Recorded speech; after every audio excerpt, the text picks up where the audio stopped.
Greetings, mortals. I am Kratos, once known as the Ghost of Sparta, a warrior molded by fury and vengeance.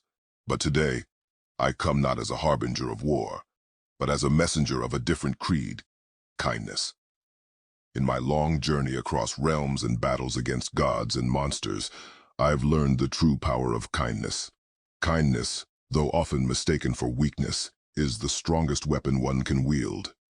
In the realm of Midgard, I discovered that even the mightiest can be moved by simple acts of compassion.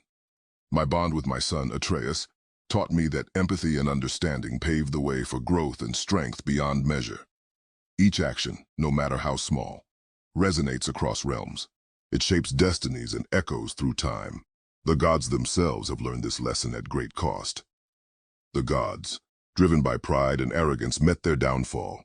Their lack of kindness towards mortals and each other led to calamity and ruin, but we mortals have the chance to break this cycle. Embrace kindness. It's not a sign of weakness, but a testament to strength. In a world filled with chaos, a simple act of kindness can create ripples of change, forging bonds that defy even the gods' fate. Remember, kindness is not a choice, but a responsibility. Let it guide your actions and shape your legacy. Be kind, not because it is demanded, but because it defines who you are. May your paths be guided by kindness. Until next time, mortals, farewell.